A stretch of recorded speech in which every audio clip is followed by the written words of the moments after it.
계시록 성경 공부 18장입니다. 원래는 이 혹서기하고 혹한기에 우리가 한 2주 정도 보통은 성경 공부를 쉬었는데요. 올해는 이게 주제가 이 계시록이 끝나질 않아가지고 제가 중간에 원래 생각은 오늘하고 다음 주하고 2주를 좀 쉬고 할까도 생각을 했었는데 이게 중간에 계시록이 지금 진행 중이어가지고 테마가 안 끝나는데 쉬기가 좀 그렇더라고요. 그래서 그냥 강행을 하게 됐습니다. 그래서 그런데도 불구하고 많이 나오셨네요. 예, 그래서 일단은 계시록 22장까지 끝날 때까지는 일단 진행하고 끝나고 한 1, 2주 쉬었다가 또 다음 이렇게 하도록 하겠습니다. 예, 거의 요한계시록 막바지에 와 있는데요. 거의 지금 정상을 향해서 거의 다가와 있습니다. 지난 시간에 이어서 계시록 18장인데 계시록 17장과 18장은 그 유명한 바벨론이라고 하는 바벨론의 심판인데요.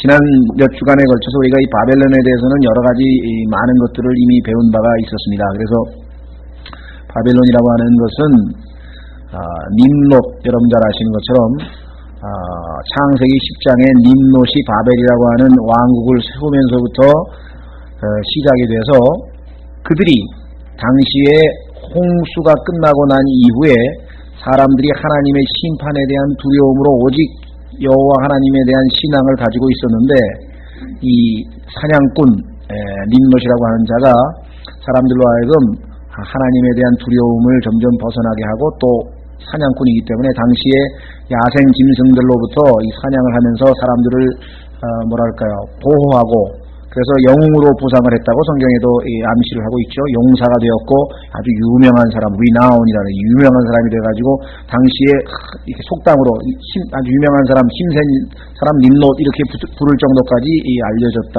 이렇게 얘기를 했습니다. 우리도 그렇죠.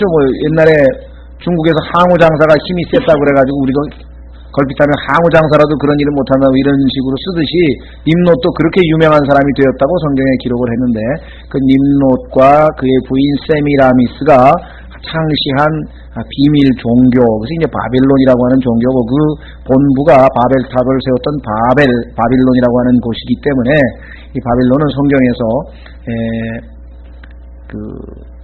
하나님을 거부하는, 사실 말하면 하나님을 대적하는, 하나님의 진리를 받아들이지 아니하는 그러한 모든 종교 세력의 어떤 총칭이라 이렇게 얘기를 했습니다. 그런데 그것은 하나님 보시기에는 하나님과 이스라엘, 근데 이스라엘을 하나님께서는 하나님의 아내라고 불렀는데 아내된 이스라엘과 하나님 사이에서 하나님 대신에 이 우상을 섬기게 하도록 하는 종교였기 때문에 이 바벨론은 성경에서 소위 이름이 음녀라고 이름이 붙어져 있었다. 그래서 바벨론 계시록 17장에 보면은 큰 음녀 바벨론이라고 하는 것은 왜냐하면은 하나님과 하나님의 백성 사이의 관계를 사랑하는 관계, 부부 관계로 구약 성경에 설명을 했기 때문에 우상 숭배를 비롯한 모든 것들은 음행이나 간음이나 이와 같은 것으로 묘사가 되어 있고요. 그래서 이 큰 음녀 바벨론이 이 계시록 17장에서 6천년간이나 인류를 속이고 하나님으로부터 벗어나게 한 그 죄의 대가로 이제 심판을 받게 된 것입니다. 그래서 17장은 종교 조직으로서의 바벨론. 그런데 오늘날 그 종교 조직이 가장 극명하게 바벨론적 특징을 지니고 있는 종교 조직은 아이러니컬하게도 기독교라고 하는 이름으로 행세하고 있는 로마 카톨릭 교회다라고 하는 것을 우리가 여러 가지 증거를 통해서 이미 공부를 한 바가 있었습니다. 자, 그런데 오늘 나와 있는 이 18장에 나와 있는 또 다른 바벨론인데, 자, 여기에 관해서는 지난번에 말씀드린 것처럼 하나의 바벨론을, 예를 들면 바벨론을 하나는 종교적 측면에서 하나님께서 심판하신 것이 17장이고 18장은 경제적 측면에서 심판하신 것이다. 보통 이렇게 일반적으로 해석을 하는 경우가 종종 있습니다. 그러나 실제적으로 보면은 하나의 바벨론이 아니라 두 개의 바벨론이라고 하는 사실을 보게 되는데 그것은 지난번에 말씀드린 것처럼 18장 1절에 보면은 이 일들 후에 이렇게 되어 있어요. 다시 말하면 18장 1절을 보시면 분명히 17장의 종교적 바벨론, 다시 말해서 종교 조직으로서의 바벨론에 대한 심판은 끝났는데, 그렇죠? 그런데 하나님께서 이 일들 후에, 즉 종교 조직의 심판이 다 끝난 다음에, 그 다음에 이제 도시, 문자적인 도시, 그러니까 경제 활동을 하고 상당히 오늘날 제일, 글쎄요, 경제적으로 제일 부유한 도시가 뭐 뉴욕인지 모르겠습니다. 오늘은 하여간 그러나 마지막 때에 있게 될 그 바벨론이라고 하는 큰 도시가 하나님 앞에 심판받는 장면입니다. 그래서 이 일들 후에라고 하는 그 표현 자체로 봤을 때에는 우리가 보면 어떤 일이 다 끝나고 난 다음에 그 다음에 이 일들 후에 이런 표현이 쓰이겠죠. 따라서 여기 나와 있는 이 바벨론은 로마라고 하는 도시이거나 또는 로마 카톨릭 종교의 또 다른 어떤 정치적, 경제적 측면 이렇게 보기보다는 완전히 바벨론이라고 하는 하나의 그 도시를 하나님께서 심판하시는 것으로 보는 것이 정확하겠다. 그 이유를 한번 좀 몇 가지 더 살펴보려고 합니다. 자, 계시록 우선 18장 오늘 본문을 좀 보시면요. 이 일들 후에 내가 보니 큰 권능을 가진 또 다른 천사가 하늘로부터 내려오는데 그의 영광으로 인해 땅이 환해지더라. 그가 우렁찬 음성으로 힘차게 외쳐 이르되 무너졌도다 무너졌도다 저 큰 바빌론이여. 그러면 분명히 이미 17장에서 이미 한 번 다 무너진 바벨론이 또다시 무너진다는 소리냐? 그것은 아니겠죠. 따라서 우리는 종교 조직이 아닌 도시로서의 바벨론이라고 말씀을 드렸는데요. 그래서 그 증거로서 14장 8절 한번 보겠습니다.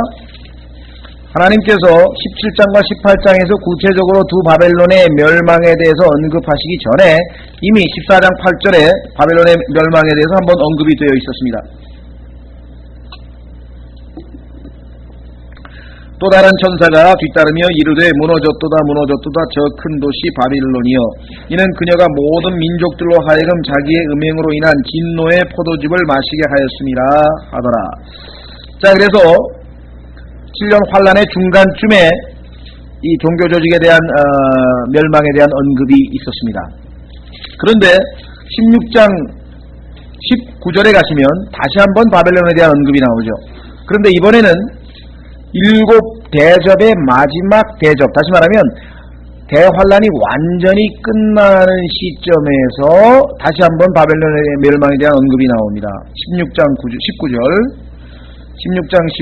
이에 그 큰 도시가 세 조각으로 갈라지고 민족들의 도시들도 무너지며 또 바빌론이 하나님 앞에 기록되어 그분께서 그녀에게 자신의 맹렬한 진노의 포도즙 잔을 주시니, 이렇게 되어 있죠. 그렇다면은 여기서는 예루살렘의 지진과 그 다음에 또 민족들의 도시들이 무너지는 것과 함께 실질적인 바빌론이라고 하는 도시의 멸망에 대한 언급인 것을 우리가 보게 되죠. 따라서 하나님께서는 14장 8절에서 17장의 종교조직 바벨론의 심판, 그 다음에 16장 19절에 도시로서의 상업, 경제적인 부를 거머쥔 그 도시에 대한 심판은 16장 9절에 예를 해놓으셨다는 것을 알 수가 있습니다. 세 번째 증거는요, 17장에서 누가 바벨론을 심판했습니까? 우리 지난주에 배웠죠. 바벨론을 지지했던 적그리스도와 그의 수하에 있었던 10왕이, 그렇죠? 실컷 종교를 이용해 먹고 나중에 그 여자를 불태워 죽이잖아요. 그러니까 실제적으로는 정치 조직이 종교를 이용을 하다가 쓸모가 없게 되자 내버린 결과 소위 말하면 심판을 받게 되는 형식을 취했죠. 반면에 18장에 오늘 이제 공부해 보실 그 바벨론의 심판은 하나님으로부터 직접적인 심판이 있게 됩니다. 따라서 17장과 18장은 심판의 방법도 서로 다르다고 하는 것을 우리가 또 확인하게 됩니다. 더더군다나 17장에서 그 바벨론을 그 여인을 심판해서 그 파괴시켰던, 멸망시켰던 그 왕들이 바벨론이라고 하는 18장의 도시가 멸망할 때에는 너무나 안타까워서 내가 저 바벨론 때문에 돈도 많이 벌고 권력도 많이 취하고 정말 이득을 많이 봤는데 저 바벨론이 멸망했으니 나는 어이할꼬 하면서 탄식하면서 애곡하는 장면이 나온다 이 말이죠. 두 가지가 명백하게 다르기 때문에 그와 같이 다른 행동이 나온 것이다. 그렇죠? 똑같은 왕들이 만약에 17장에 나와 있는 바벨론과 18장에 나와 있는 바벨론이 하나의 바벨론의 두 측면을 얘기한다고 한다면 어떻게 그렇게 태도가 달라질 수가 있느냐 이 말이죠. 그러니까 두 가지가 분리된 서로 다른 바벨론이라고 하는 것을 우리가 성경을 통해서 확인해 볼 수가 있다. 그렇죠? 자, 그래서 우리는 이 18장에 나와 있는 바벨론이라고 하는 것은 실질적인 도시다. 자, 몇 가지 증거를 좀 더 보완해 보면은요. 우선 여러분 잘 아시는 계시록에 유프라테스라고 하는 강 이름이 두 번에 걸쳐서 나옵니다. 시간이 걸려서 찾지 않겠습니다. 9장 14절에 한번 나오고 66장 12절에 보면은 유프라테스라고 하는 강 이름이 나오는데 실제적으로 지금도 여러분도 아시다시피 유프라테스 강은 창세기의 2장에 언급된 이래로 오늘날까지도 그 이름이 그대로 유지돼서 남아있는 그 강 이름 아니겠습니까? 예, 거기에 바로 이라크가 있고요. 자, 그래서 그 유프라테스 강가에 바벨론이라고 하는 도시가 역사적으로 세워졌었고 지금도 존재하고 있다는 것은 명백한 사실입니다. 뿐만 아니라 신약 성경에 보면은 베드로 전서에서 베드로가 내가 바벨론에 있는 교회가 너희들에게 안부를 전한다 이렇게 얘기를 합니다. 다시 말하면 베드로 전서라고 하는 그 베드로가 쓴 그 성경의 일부는 베드로 전서라고 하는 그 책은 바벨론이라고 하는 도시에서 쓰여졌다고 하는 것을 성경을 통해서 확인해 볼 수가 있어요. 그러니까 그 당시 역사적인 기록을 봐도 바벨론이라고 하는 도시는 예루살렘보다도 유대인들이 더 많이 살고 있었던 상당히 큰 도시로 남아 있었던 것을 우리가 확인을 하게 됩니다. 그리고 AD 한 500년쯤에 되면은 그 유명한 탈무드가 이 바벨론이라고 하는 도시에서 이제 만들어지게 됩니다. 유대인들이 여러 가지 전통들을 소위 말하면 수집을 해가지고 글쎄 일종의 보면은 일종의 교양 도서겠죠. 예. 탈무드에 대해서 오늘날 많은 사람들이 하도 선전을 많이 하고 그래가지고 유대인들이 어떻게 해서 전 세계에서 노벨상 수상자의 25%가 4명 중에 하나가 유대인인데 어떻게 유대인들은 그렇게 머리가 좋을 수가 있느냐 이래서 그 모든 것이 마치 탈무드의 무슨 교육 방법 아니면 탈무드에 기인하는 것처럼 얘기를 하는데 그건 천만의 말씀입니다. 그건 하나님의 구약 성경에 있는 약속이고요. 탈무드 중에는 성경에 어긋나는 내용도 상당수가 들어가 있습니다. 그렇기 때문에 예수 그리스도께서 초창기에 오셨을 때에도 그때는 물론 탈무드가 없었습니다만은 그와 비슷한 너희들이 사람의 전통을 가지고 하나님의 말씀을 폐기하는도다 하면서 유대인들을 질책했던 것을 우리가 사복음서에서 읽을 수가 있죠. 따라서 이 그리스도인들은 탈무드에 현혹돼서는 안 돼요. 오히려 탈무드를 읽으면서 성경으로 분별해서 옳고 그름을 나누면 좋은데 탈무드가 좋은 줄 알고 또 아이들 대신에 성경이 어려워서 못 읽으면 탈무드라도 읽어라 그리고 또 주는 사람이 있어요. 교회 다니는 분들 중에서. 그러면 안 되죠. 예? 오리지널 제대로 된 걸 줘야지 이리저리 막 어설프게 각색한 걸 줘가지고서는 하나님 말씀의 역사를 제대로 맛볼 수도 없을 뿐만 아니라 또 거기에 잘못된 불순물도 많이 들어가 있을 수가 있다는 것이죠. 자, 어쨌거나 탈무드 얘기하려고 하는 것은 아니고 그 당시에도 이미 바벨론이라고 하는 도시는 상당히 건재하고 있었다. 그렇다면 구약 성경에서 바벨론의 멸망에 대해서는 이사야서의 예레미야서의 곳곳에서 하나님께서 바벨론이 완전히 이따 찾아보겠습니다만은 그야말로 짐승 한 마리 안 살 정도로 그냥 완전 폐허가 되게 그렇게 멸망을 할 것이라고 예언을 했는데 역사적으로 그와 같이 멸망된 기록이 없다는 거죠. 그렇다면 하나님께서 구약에 예언하신 예언들이 잘못된 거냐? 그게 아니고 그것은 미래적으로 이루어질 즉 계시록 18장에 와서 성취되어질 이유이기 때문에 완전한 성취가 이제껏 없었다고 보는 것이 더 건전한 성경 해석이 될 것이다. 자, 그 이후에는요.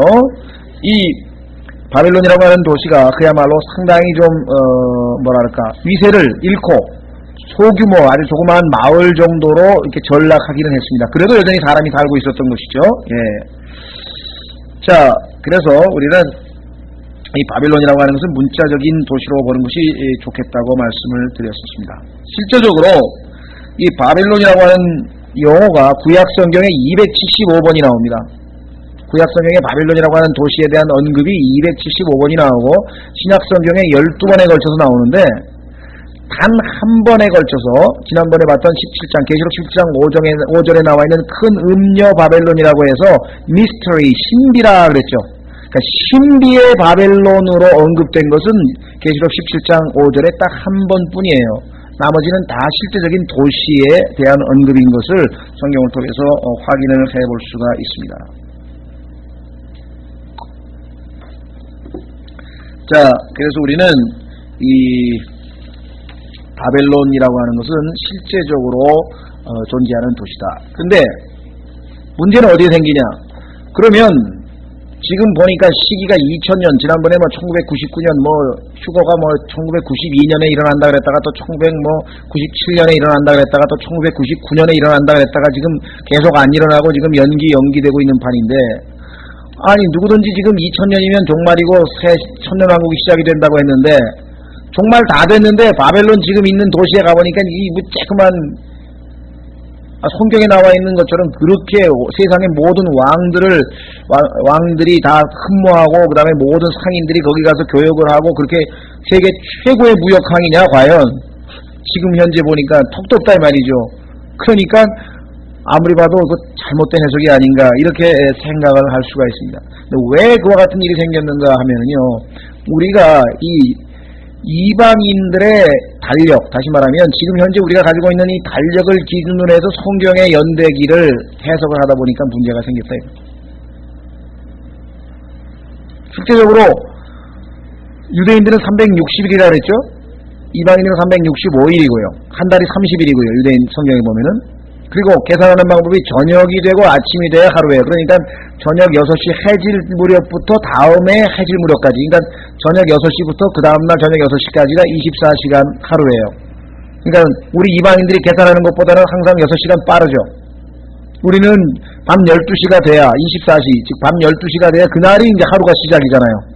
근데 유대인들은 그게 아니란 말이에요. 저녁 6시 해질 때부터 하루가 시작이 되고 있고. 이와 같은 이제 시간의 계산 방법이 틀리고요. 역사적으로 또 중간에 역대 황제들이, 로마 황제들이 성경의 이 달력을 몇 번 바꾸는 바람에 이게 또 이제 어떻게 정확한 건지 또 문제가 생기고. 그 다음에 또 한 가지 짚고 넘어갈 것은,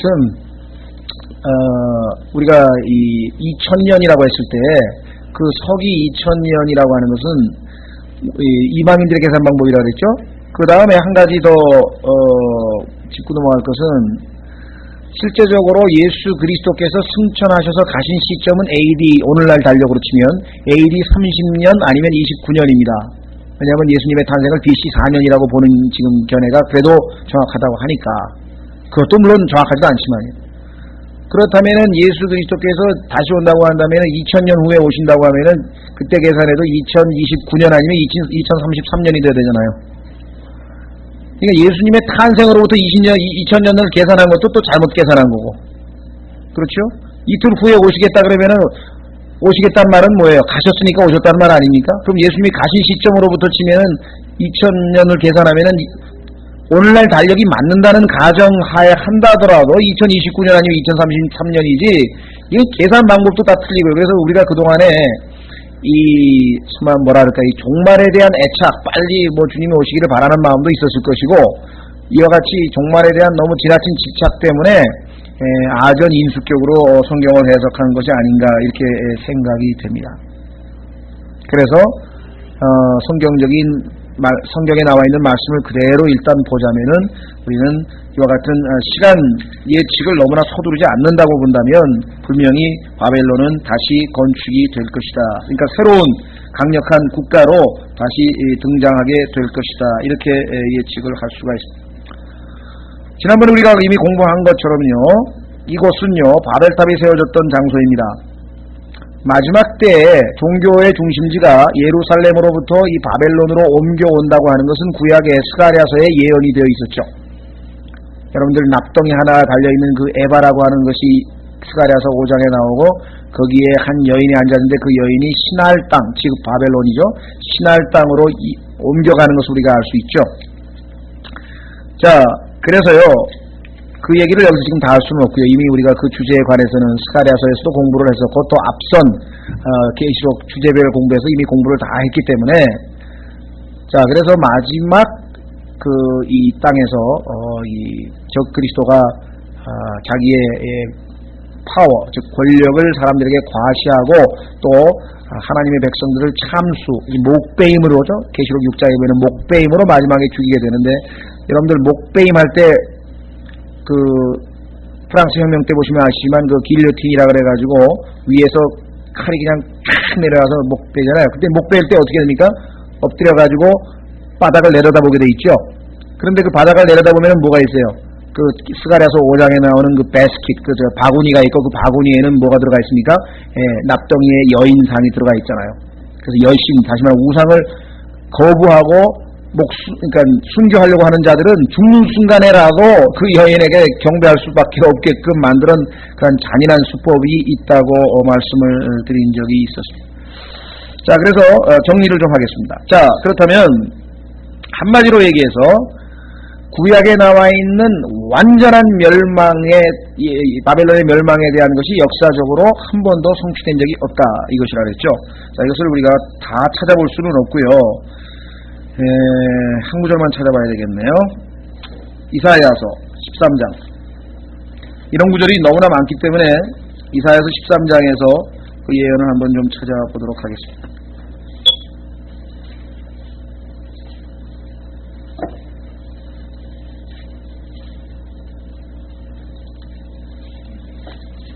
이사야서 13장 9절에 보시면요. 하나님의 심판의 날이 선언이 됩니다. 이사야서 13장 9절. 보라, 주의 날 곧 진노와 맹렬한 분노로 인한 잔혹한 날이 이르러 그 땅을 황폐하게 하며 그분께서 그 땅에서 죄인들을 멸하시리니. 자, 그런데 이 멸망의 날에 대해서 19절 보십시오. 맨 밑으로 내려갑니다. 19절.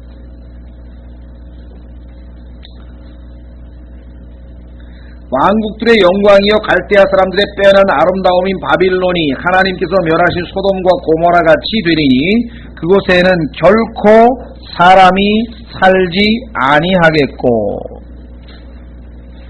자, 결코 사람이 살지 아니하겠고. 저기 누가 자, 그러면 어떻게 됩니까? 지금은 여전히 살고 있죠. 그러니까 이 예언이 아직 성취 안 됐다는 걸 아실 수 있겠죠? 그곳에 거할 사람이 대대로 없을 것이며 아라비아 사람도 거기에 장막을 치지 아니하며 목자들도 거기서 양우리를 만들지 아니할 것이요 오직 사막의 들짐승이 거기에 누우며 우물한 피조물들이 그들의 집들에 가득하고 올빼미들이 거기에 거하며 사티로스들이 거기서 춤을 출 것이요 섬들의 들짐승이 그들의 황폐한 집에서 부르짖을 것이요 기쁨이 거하던 그들의 궁궐에는 용들이 부르짖으리라. 바벨론의 때가 가까이 이르렀으며 그녀의 날들이 연장되지 아니하리라.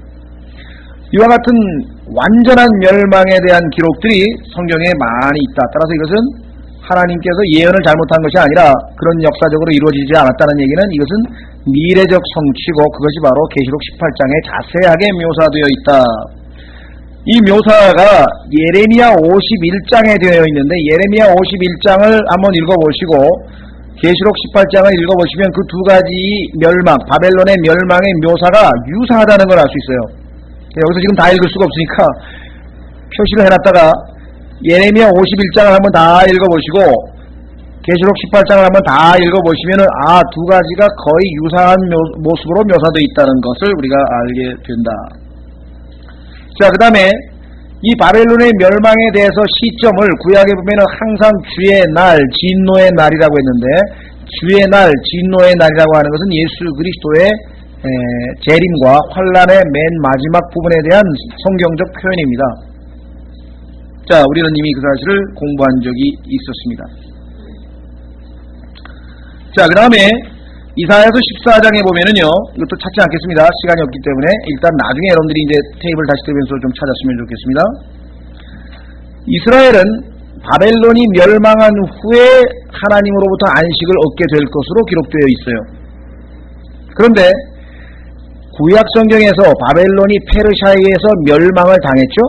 그런데 그 역사적 사건이 있을 때 이스라엘이 하나님의 안식을 얻었느냐 하면 그렇지 않습니다. 그러니까 이 약속은 미래적 약속이 아직 이루어지지 않은 미래적 약속, 즉 계시록 18장에 바벨론의 멸망 후에 이스라엘은 하나님으로부터 안식을 얻게 될 것이다. 그래서 우리는 지난번에 계시록 주제별 스터디에서 이스라엘의 회복에 대해서 이미 공부를 한 적이 있었죠. 자, 그 다음에 하나 더 찾아보겠습니다. 예레미야 51장 26절. 예레미야 51장 26절.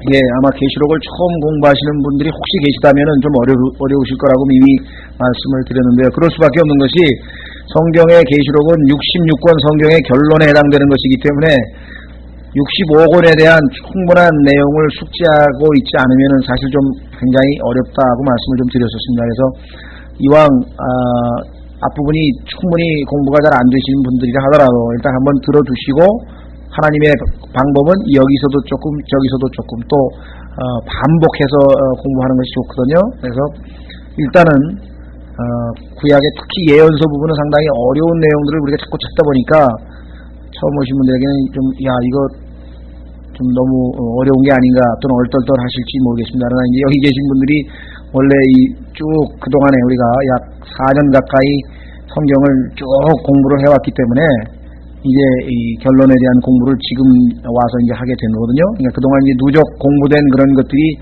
전제하에 사실은 이게 이제 공부가 되다 보니까 조금 어려운 면도 있으실 겁니다. 자, 예레미야 51장 26절, 예레미야 51장 26절 기록하기를 하나님께서 이제 바벨론에 대한 심판이 24절에 나옵니다. 너희 눈앞에서 바벨론과 갈대아의 모든 거주민이 시온에서 행한 그 모든 악행을 내가 그들에게 갚아주리라. 26절 사람들이 내게서 모퉁이 돌이나 기초석을 취하지 아니할 것이요 내가 영원히 황폐하게 되리라. 그런데 실제적으로 지금 고고학적 발견에 따르면 지금 여전히 이 바벨론에는 옛날에 사용되던 벽돌이나 그와 같은 돌들이 재사용되고 있습니다. 그렇다면 이 예언은 아직 이루어지지 않은 그렇죠? 예언이라고 하는 것을 우리가 확인해 볼 수가 있습니다. 뿐만 아니라 성경에 의하면은 예레미야 나중에 찾겠습니다. 25장에 보시면 여러 왕국들의 그 하나님께서 심판하는 그 왕국의 대상들, 이스라엘을 괴롭혔던 왕국의 대상들이 지금 이스라엘을 중심으로 보면은 오른쪽에 레바논이 있고, 죄송합니다. 왼쪽에 레바논이 있고, 오른쪽에 요르단이 있고, 또 우쪽에 시리아가 있고, 그 다음에 이제 이라크가 있고, 쿠웨이트가 있고, 아라비아가 있고, 이집트가 있고, 이런 나라들을 하나님께서 하나둘씩 이름을 명단을 불러가면서 다 심판을 하실 터인데요. 여러분들 창세기 12장에서 하나님께서 아브라함을 저주하는 자를 내가 저주하겠다고 하는 약속은 그냥 하신 약속이 아닙니다. 그것은 역사상 이스라엘을 괴롭혔다가 멸망 안 당한 나라는 한 나라도 없어요. 오늘날 이 영국이라고 하는 나라가 과거의 위용을 잃어버리고 지금 자꾸만 몰락하고 있는 원인 가운데 하나도 이스라엘에 대한 약속을 지키지 않았기 때문이라고 말씀을 드렸었죠. 1차 세계대전 때 영국은 이스라엘에게 도움을 청했습니다. 유대인들에게. 당시에 시오니즘이라고 하는 운동이 벌어지고 있었는데 너희가 우리를 도와주면, 왜냐하면 유대인들이 돈이 많으니까 전쟁비를 대면은 우리가 팔레스타인 땅에 너희 나라를 세워주겠다고 약속을 했는데 그것을 우리가 발포아 선언이라고 합니다. 영국의 외무부 장관 외상인 발포아라고 하는 사람이 그렇게 선언을 했었죠. 그 이후에 철칠이 약속을 지키지 않았어요. 왜냐하면 아랍 사람들로 인해서 기름 확보라고 하는 실질적인 것 때문에 결국은 실리 때문에 어떤 정치적인 그 신용을 저버린 거죠. 그러니까 철칠이 여러 가지 면에서 위대한 면도 있겠죠. 또 노벨 문학상도 타고 그랬습니다만은, 그러나 이 철칠은 이스라엘 민족에 대한 약속을 지키지 않았고 그 결과 그 이후에 영국은 유럽에서 인류 국가에서 프랑스, 독일의 뒤로 밀리는 그러한 역사가 있습니다. 그 전에는 1492년 스페인이 소위 말하면 유대인들을 갖다가 다 쫓아내고 핍박하는 바람에 세계에서 해가 지지 않는 나라에서 급격한 몰락을 가져왔죠. 그러니까 하나님 백성에게 성경에서 하나님께서 하신 말씀을 어기고서 제대로 된 나라가 없습니다. 이스라엘을 지금 괴롭히고 있는 주변 국가는 하나도 예외 없이 하나님께서 이름을 불러가면서 다 심판하는데 그 마지막 진노의 즉 심판의 대상이 누구냐? 마지막 라스트, 그게 바빌론이에요. 따라서 계시록 18장에 나와 있는 바벨론이라고 하는 실질적인 도시의 멸망은 역사적으로 분명할 것이다.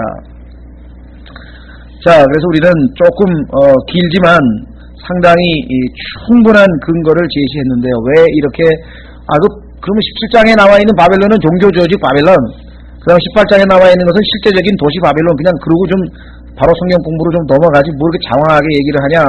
우리 주변에 아직도 이 두 가지를 그저 18장에 나와 있는 바벨론은 로마다 해서 이 로마로 해석하는 게 지금 주류를 이루고 있어요. 로마로.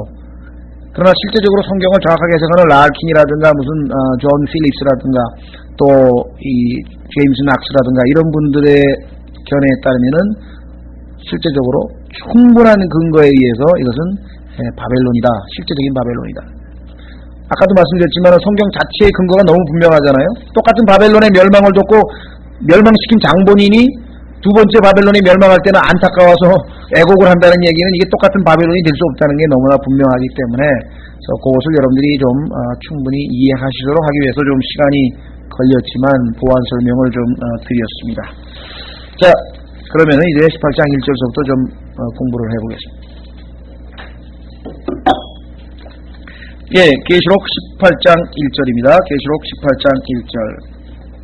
이 일들 후에 내가 보니 큰 권능을 가진 또 다른 천사가 하늘로부터 내려오는데 그의 영광으로 인해 땅이 환해지더라. 그가 우렁찬 음성으로 힘차게 외쳐 이르되 무너졌도다 무너졌도다 저 큰 바벨론이요. 여러분들 생각에는 바벨론 무너진 거하고 나하고 무슨 상관이냐. 나는 예수 믿는 또 나는 대한민국 사람인데. 우리나라에도 예수 안 믿는 사람들, 예수 그리스도를 안 믿는 사람들 중에는 그런 아주 대단히 죄송한 얘기입니다만 좀 무식한 답변이 나오거든요. 그게 무슨 답변이냐면 아니 저 이스라엘 유대 땅에서 태어난 예수하고 나하고 무슨 상관이야. 난 이 극동에 지금 조선 총구석에서 태어났는데. 그런 사람이 있어요. 그 관계를 모르면 구원을 못 받는 거예요.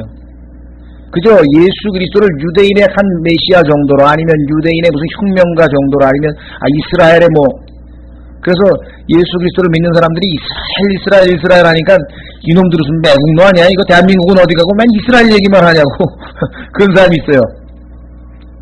이해가 되죠? 그렇잖아요. 내가 예수 그리스도를 안 믿는다 그러면은 저 사람 대한민국에 속한 놈인데 왜 맨 이스라엘 왕이요? 이스라엘이 어쩌고 이스라엘 예루살렘이 어쩌고 맨날 왜 저 사람들이 도른 사람 아니냐 이렇게 생각이 들 거예요. 그렇죠? 그래서 충분히 이해가 돼요. 그러나 온 우주를 창조하신 하나님께서 나를 대한민국의 백성으로 태어나게 했지만 그 하나님의 마음의 중심 가운데 이스라엘이라고 하는 나라가 차지하고 있는 것이 무엇인가를 알고 그렇기 때문에 내가 이스라엘에 대해서 어떤 태도를 취해야 되는가를 성경을 통해서 충분히 공부한 사람의 경우에는 그것이 이해가 되는 것이죠. 마찬가지로 이거 바벨론 얘기하는데 나하고 무슨 상관이냐 이렇게 얘기하는 사람이 있을지 모르겠는데요. 이 바벨론은요 우리하고도 밀접한 관계가 있습니다. 왜냐면은 우리나라의 단군 신화를 비롯해서 민간 전통 신앙이라고 하는 모든 것, 또 우리 장승백이 있습니다만은 세워놓는 이 도깨비 같은 장승 등등등등. 다시 말하면 종교 형태를 취했던 미신 형태를 취했던 하여간 하나님 이외에 뭔가 초자연적인 것에 대한 관련된 모든 것은 한마디로 얘기하면은 바벨론과 연관이 있는 것입니다. 우리가 성경을 통해서 충분히 봐야 우리가 이 바벨론에 대한 하나님의 심판의 이유를 우리가 알게 되겠죠.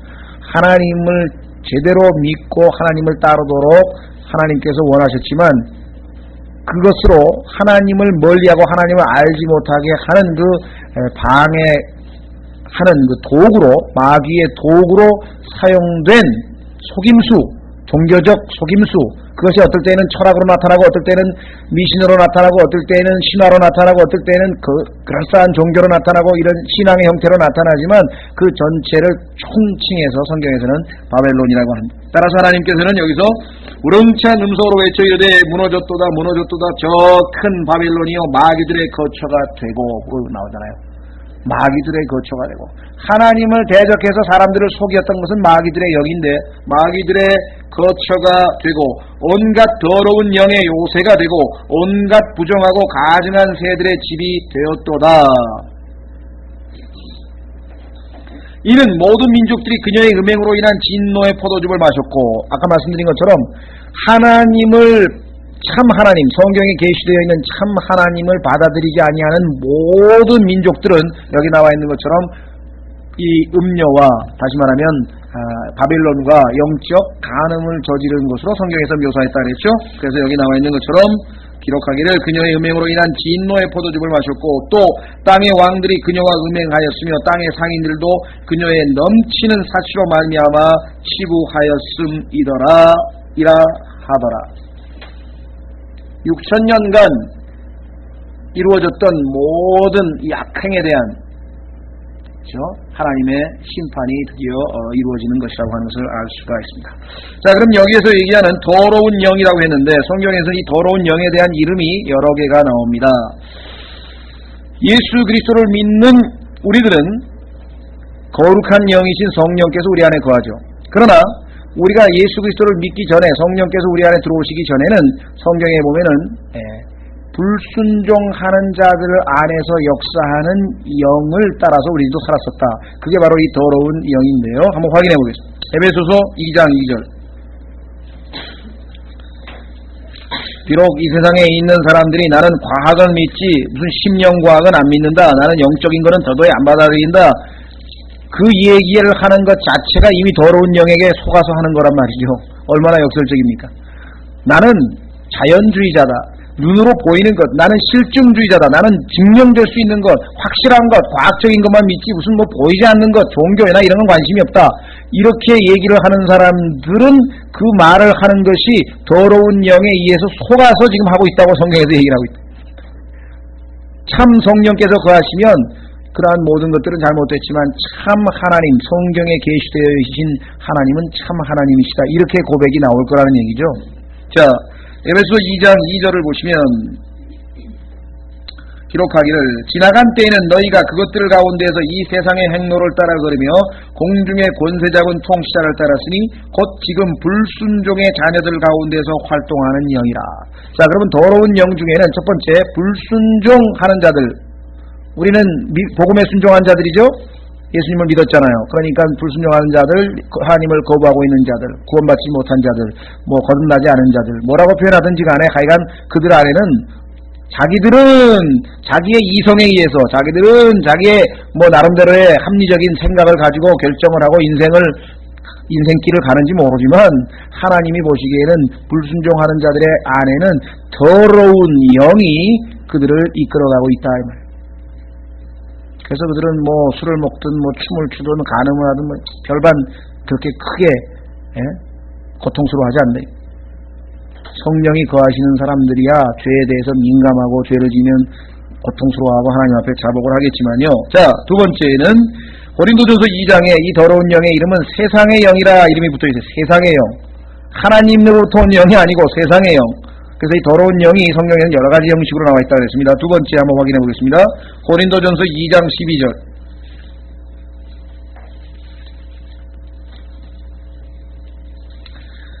고린도전서 2장 12절.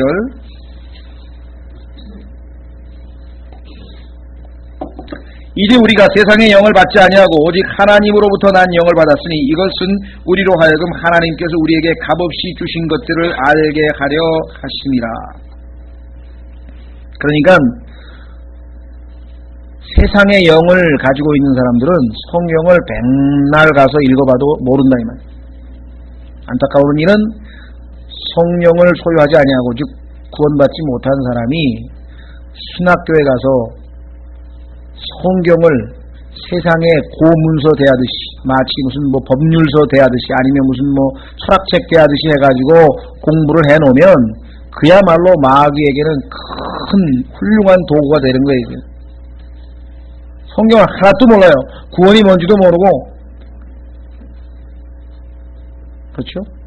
예수 그리스도가 어떤 분인지도 모르고 아무것도 모르고 다만 머릿속으로 지식적으로 그것을 체계화해가지고 사람들로 하여금 참 진리 되신 예수 그리스도를 믿는 것을 방해하는 노릇밖에는 할 수가 없다는 거예요. 그래서 그러한 자들에 대해서 고린도 후서에서 바울은 그들은 뭐라고 했냐면요, 마귀의 사역자라, 사탄의 사역자. 생각해 보셨어요? 이름은 사역자예요. 하나님의 일을 한다고 하는데 그 안에 하나님으로부터 온 영이 없는 자는 사탄의 사역자예요. 여기 조심해야 됩니다. 자, 그래서 세상의 영, 성령이 없으면은 세상의 영만 가지고 있고 성령이 없으면은 성경을 알 수 없다고 오늘 분명히 기록을 했습니다. 세 번째는 오류의 영이라 그랬다. 이게 같은 비슷한 내용입니다만 확인하게 보겠습니다. 더러운 영의 명칭이 성경에 여러 가지가 나오는데 그 중에 하나는 오류의 영. 한번 확인해 보겠습니다. 요한일서 4장 6절. 오류의 영이라는 게 어떤 사람은 오류동의 오류용 얘기가 아니고요. 진리냐 오류냐 했을 때 true냐 false냐 true, false. 그래서 TF 그러잖아요. T, true, false. 우리가 하면 진위죠. 진위. 맞느냐 틀리냐 그거 할 때. 자, 요한일서 4장 6절에 우리가 하나님께 속하였으니 하나님을 아는 자는 우리의 말을 듣고 하나님께 속하지 아니한 자는 우리의 말을 듣지 아니하나니 이로써 진리의 영과 오류의 영을 아느니라. 요한은 하나님의 영을 가지고 있기 때문에 내가 이야기한 것, 이 기록된 요한일서에 나와 있는 내용을 받아들이는 사람은 진리의 영을 가진 사람이고 그렇지 않은 사람은 오류의 영을 가진 사람이라고 얘기를 했습니다. 자, 그 다음에 로마서 8장 15절로 가시면 더러운 영에는 속박의 영이라고 하는 이름이 하나 더 붙어 있습니다. 자, 로마서 8장 15절.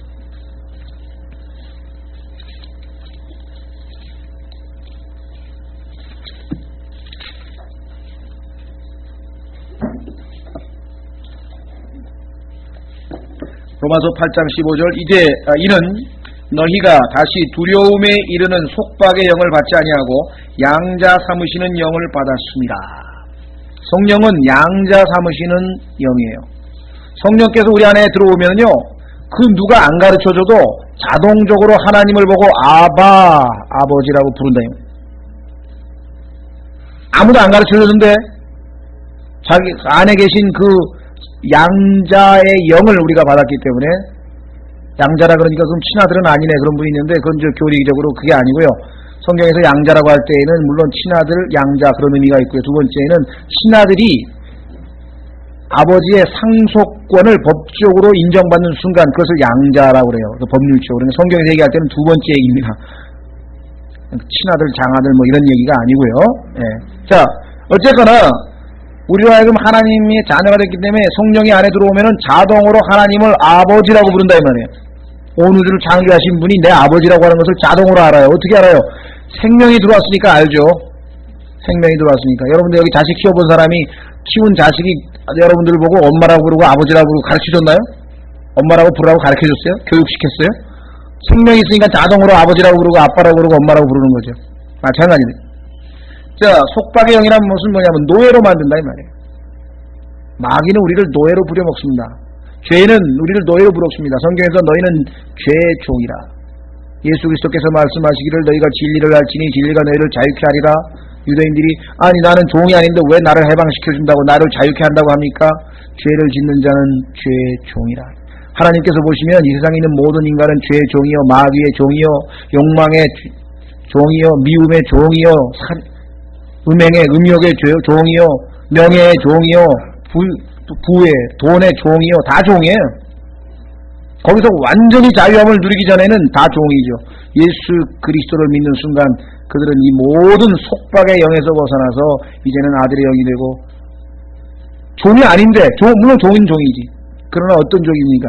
예수 그리스도의 종 나 바울은 예수 그리스도의 종이 되어야 다른 어떠한 것의 종으로부터 해방받을 수 있는 역설적인 일이 성경에 기록되어 있습니다.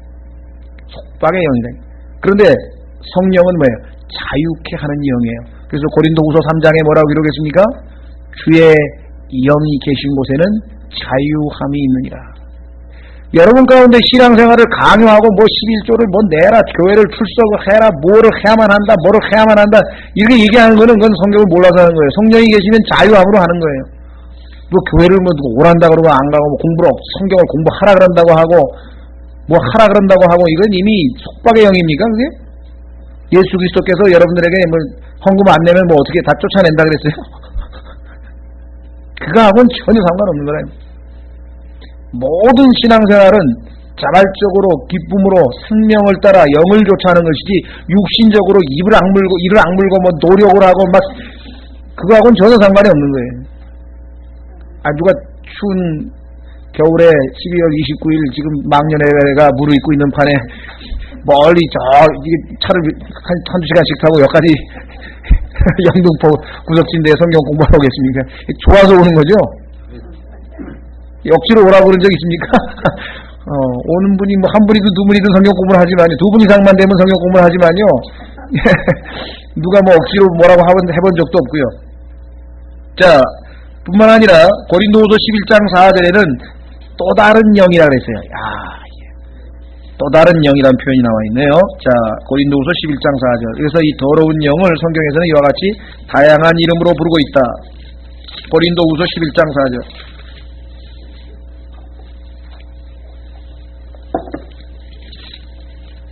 고린도후서 11장 4절. 이는 만일 누가 가서 너희가 선포하지 아니한 다른 예수를 선포하거나 혹은 너희가 받지 아니한 다른 영이나 너희가 받아들이지 아니한 다른 복음을 받게 할 때에는 너희가 잘도 용납하기 때문이라. 오늘날 그냥 어딜 가든 요즘에 가면은 저는 요즘에는 그런 거 잘 상당히 좀 거리감을 가지고 있습니다만은 얼마 전까지만 해도 뭐 그냥 큰 일반 교회들 집회에 가면 뭐 신문 광고 특히 그 국민일보나 무슨 뭐 이런 거 보면 그냥 너희가 믿을 때 성령을 받았느냐 뭐 성령 뭐 강림 집회 뭔 집회 맨 성령 얘기하는데요. 대단히 죄송하지만 성령을 자꾸만 얘기하는 사람들은 성령이 없는 사람이에요.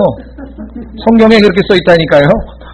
오직 성령 뭐 성령이 오시옵소서 환영합니다 막 뭐 그렇게 얘기하는 사람이 성령이 없는 사람이라고 성경에 써있느냐? 써있지는 않지 물론. 성경을 보면 그걸 알지. 왜 그러냐? 요한복음 16장에 성령께서 오신 목적은 뭐냐 이 땅에. 성령에 대해서 얘기하는 것은 가짜 영이 속이려고 하는 거고요.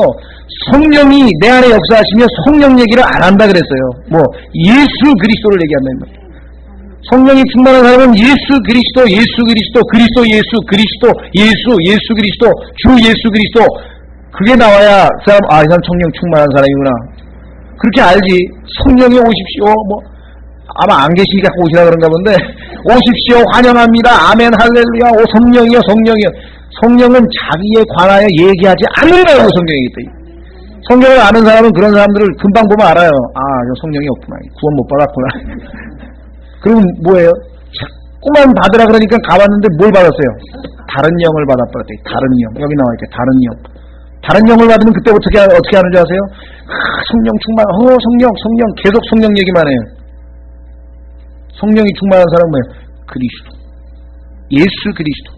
사도 바울이 쓴 고린도전서 보세요. 앞부분에 인사말에 예수 그리스도가 몇 번 나오나? 예수 그리스도께서, 그리스도 예수께서, 그리스도께서, 그리스도 주 그냥 한 절에 두 번 나올 때도 있고요. 계속 예수 그리스도 예수 그리스도. 왜? 성령님이 오신 목적이 예수님을 증거하려고 왔거든요. 그러니까 입에서 예수님이 나와야 그 사람이 성령의 역사지. 성령 하면 다른 영이 성령을 흉내내는 거라고 지금 사람들을 속이려고. 이게 성경에서 기초 중에 기초인데 성경을 몰라도 너무나 모른다. 얼마나 쉽게 속일 수 있어요? 사람도 말이야 우리 집에 놀러와 그래야지 오는 거 아니야? 그러니까 성령님 오시옵소서 뭐 하여간 뭐 들어보면 매일 희한하고 대단히 유치한 얘기들을 하는데 다 속아 넘어가 버렸대. 그래가지고 그냥 기도원에 가서 성령님이여 환영합니다 오시옵소서 막 2시간 3시간을 그러니까 다른 영이 기다리고 있다가 쏙 들어가 버렸대. 그러니까 혀가 갑자기 팍 꼬꾸라지더니 그냥 혀가 막 돌아가라 그냥. 성령님은요 젠틀맨입니다. 여러분의 의지에 동의도 없이 뭐 혀가 갑자기 돌아가고 그런 일을 하실 분이 아니에요. 자발적 순종에 의해서 역사하시는 분이 얼마나 쉽게 속일 수가 있는가. 그래서 사실 맘만 먹으면 이게 목회 크게 하는 건 뭐 유도 아니에요. 사람 모으는 건 유도 아니라. 예수님 당시에도 마찬가지였고요. 그냥 호산나 난리가 없어 치더니 그 다음날 십자가에 못 박아 그냥 그 다음날 그냥 그런 사람들이 대중이거든요. 그런 사람들이 뭐 10,000명이 모이든 20,000명이 모이든 그건 아무 의미가 없는 거예요. 성령이 여기 나와 있는 것처럼 오늘 봤죠? 불순종하는 자들 안에서 역사하는 영, 세상의 영, 오류의 영, 속박의 영, 또 다른 영, 이러한 영들이 들어가 있으면 성경 공부에 관심이 없어요. 그냥 박수치고 그냥 춤추고 막 일어났다 내려가 올라갔다 막 이런 것만 좋아하죠. 성경을 깊이 있게 또 읽고 또 묵상하고 주님을 알고 주님과 그 말씀을 통해서 대화, 이게 안 된다 이 말. 그러니까 오늘 이 더러운 영들이 성경에서 정체를 보니까 야, 많이 속았구나 나도, 그런 생각이 좀 들 때가 있습니다. 그렇죠? 예.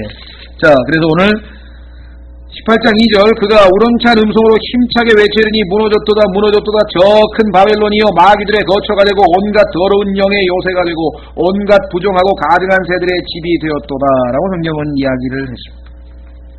자, 이 성경에 보면은요, 온갖 부정하고 가증한 새들, 그래서 성경에서는 새가 이 마귀들을 예표하고 있는 것입니다.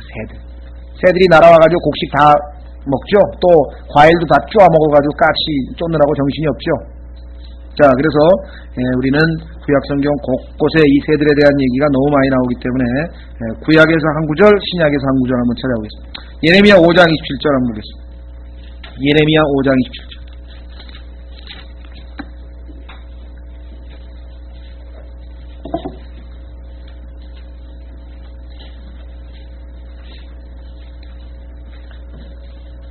성경에서 새가 긍정적으로 나오는 경우에는요, 비둘기, 성령을 대표하고 있는 비둘기, 노아의 방주에서 나온 비둘기가 올리브나무 이파리를 입에 물고 있는 모습, 그렇죠?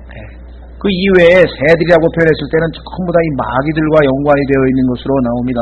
자, 예레미야서 5장 27절, 세상의 새들이 가득한 같이 뭐라고 됐습니까? 그들의 집에는 속임이 가득하도다. 그러므로 그들이 크게 되고 부유하게 되며 기름지고 빛이 나는도다. 이게 좋은 일이 아니라는 걸 아시겠죠? 자, 그 다음에 신약으로 오면은 마태복음 13장 4절. 마태복음 13장 4절도 지금까지 거의 대부분의 교회들에서 다 까꾸로 해석을 했죠. 마태복음 13장 4절도요,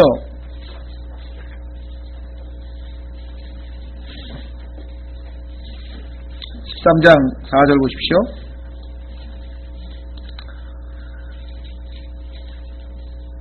자, 씨 뿌리는 자의 비유에서 예수님께서 씨를 뿌렸는데 덜어는 길가에 떨어지면 날짐승들이 와서 먹어버렸다. 근데 그 새가 누구라고 예수님이 해석하셨나 한번 보겠습니다. 자, 어디 있습니까? 19절, 그럼 써보자. 19절. 19절에 보면 예수님께서 그 씨 뿌리는 자의 비유를 해석을 하시고 설명하시는데, 누구든지 왕국의 말씀을 듣고 깨닫지 못할 때에는 저 사악한 자가 와서 그의 마음속에 뿌려진 것을 채워가나니, 아하, 그러면 뿌려진 것은 하나님의 말씀이고 그 다음에 사악한 자라고 해석을 했어요? 아까는 새가 바로 사악한 자, 마귀들이라고 하는 것을 우리가 성경을 통해서 배울 수가 있습니다. 그런데 자, 그러면 문제는 어디에 있습니까? 어디 있습니까? 겨자 씨비유 한번 찾아보겠습니다. 31절.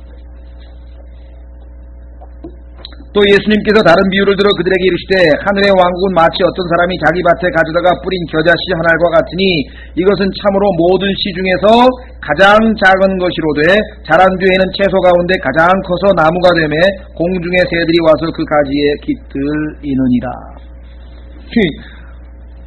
금방 예수님께서 새들이 뭐라 그랬습니까? 사악한 자라 그랬잖아요. 마귀들이라고 가르쳐줬는데 이 구절을 전부 다 긍정적으로 해석을 했어요. 성령께서 해석해 주시는 것이 아닙니다. 자, 분명히 뭐라고 얘기했습니까? 두 가지 면에서 우리는 찾아볼 수 있죠. 분명히 겨자씨라 그랬습니다. 그렇죠? 그러면 겨자라고 하는 것은 상식적으로 우리가 깊이 있게 식물학을 잘 모르지만 1년생 나물입니다. 1년생 나물. 그런데 그게 여기가 뭐로 돌변했습니까? 나무가 돼버렸다 이 말이에요. 나무는 아시다시피 뿌리를 딱 박고 오래 단연생이죠. 수령이 1000년이 가는 나무도 있다고 그러니, 그렇다면 뭔가 여기에 큰 문제가 발생했다고 하는 것을 알 수 있습니다. 창세기에서 하나님께서는 분명히 모든 것이 종류대로 되어져야 되는데 왜 나무를 1년생 채소 나무를 심었는데 나물이 왜 나무가 됐냐 이게 네 글자가 왜 빠졌냐 이게 나물이 왜 나무가 돼버렸냐 이 말이에요. 왜 그랬습니까? 마귀가 와서 뭔가 이상한 짓거리를 했다 이 말이에요. 변질이 돼버렸다 이 말이에요. 그렇죠? 그랬더니 어떻게 됐어요? 새들이 와서 이름은 기독교라고 하는 이름을 가지고 있는데 마귀들이 득실되는 그러한 모습으로 변질되어 버린 것에 대한 경고, 교회의 타락에 대한 예수 그리스도의 경고인데 이거를 갖다가 처음에는 겨자씨같이 가지고 예루살렘에 가가지고 무슨 뭐라 그러나요 여행 순례 성지 순례 여행 가가지고 그냥 겨자씨 또 구해가지고 와서 그게 그냥 나중에 그냥 큰 나무가 됐으니까 기독교가 그냥 그 로마 시대 그 박해 시절에 별 볼 일 없던 유대 종교였던데 말이야. 그게 그냥 지금 전 세계에서 제일 위대한 종교가 돼가지고 제일 존경받는 사람이 교황이고 말이지 뭐 이래가지고 갖다 붙여놔. 천만의 말씀이에요. 닭과 호로 되었다 이거예요. 완전히 타락을 해가지고 새들이 다른 영들이 거기 와서 오늘 여기 나와요. 계시록에 나와 있는 더러운 영들이 덕지덕지 붙어가지고 성경에서 얘기하는 참된 교회의 순수성을 다 상실해버렸다. 소수의 남는 자들만이 성령의 인도하심을 받아서 올바로 하나님 말씀을 배우고 그렇게 되어 있는 타락한 교회의 모습을 여기서 우리가 볼 수가 있습니다. 오늘은 좀 쉬었다가 계속해서